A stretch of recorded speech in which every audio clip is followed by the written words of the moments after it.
We have a guest with us, political commentator, Young Voices, Jacob Lane. Jacob, good morning. How are you?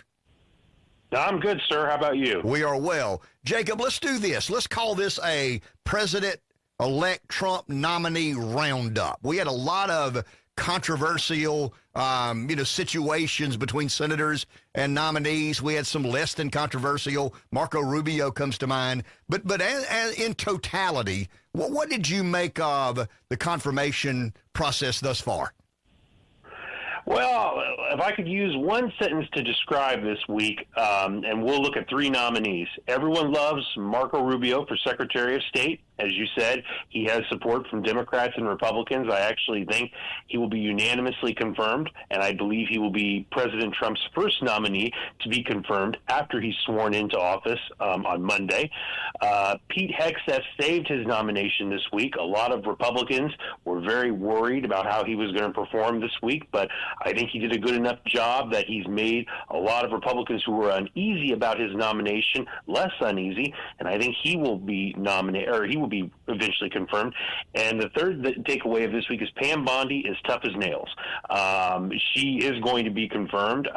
Most Republicans support her, and even though the Democrats in the committee tried to trip her up, she was tough as nails, and she did, as they dished things out, she dished it right back.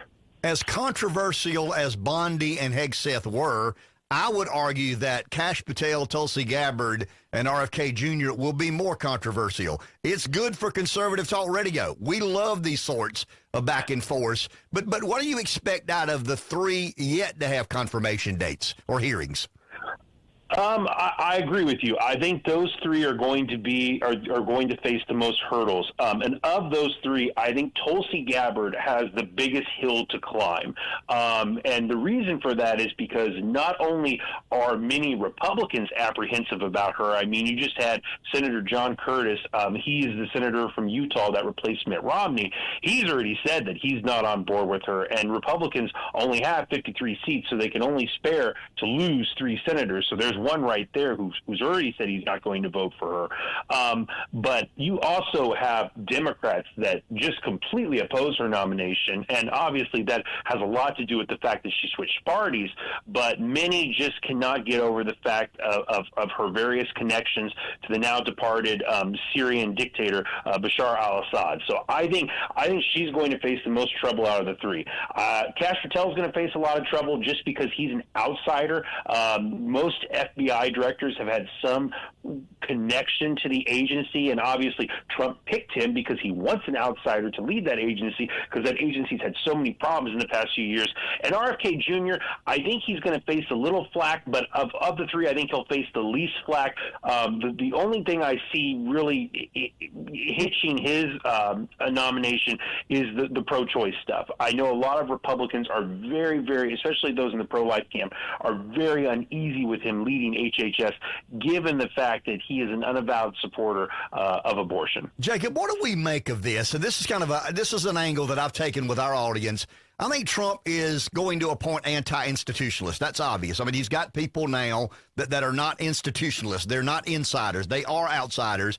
But I'm fascinated with RFK Jr. because RFK Jr. is not only anti-institutionalist, he is at odds with the mission of HHS. He believes that HHS has been not acting in the best interest of the American public. Are you as fascinated, if he does get nominated, with what he may do as HHS secretary? Oh, absolutely, and I think you're dead right. Look, the reason why a lot of these nominees are facing criticism is because they're outsiders. Look at the one nominee this week that didn't face any issues. It was Marco Rubio, right? And it's because Marco Rubio has been a member of the club for over 15 years. You know, he's been a senator for that long. So he's the one nominee that didn't face any criticism, because Pam Bondi, even though she's been in law enforcement for 8 years as the Attorney General of Florida, is an outsider because she wants to change the way the Department of Justice does business. Pete Hegseth is obviously definitely an outsider for the Pentagon. And RFK Jr., I mean, this is a guy who's going to come in and possibly take over one of the largest bureaucracies we have that oversees everything from Medicare to Medicaid to literally everything, touches the lives of every American, and he's threatening to blow up the system that's in place. Absolutely. The biggest story to me, last question, Jacob Lane, he is a political commentator from Young Voices. Jacob, the biggest story to me, the biggest takeaway is Trump seems to be far more prepared to understand how Washington will undermine an outsider's agenda. They are kind of on the ball. Last time they learned the hard way that Washington is a behemoth and it will push against and resist change. It seems to me the Trump administration learned a lot in 16. They're far more equipped with how important confirmation hearings is, how important it is to understand what the speaker has on his mind, what the majority leader have on their mind. It seems to me in the beginning Trump is better suited to be successful in 24 than he was in 16.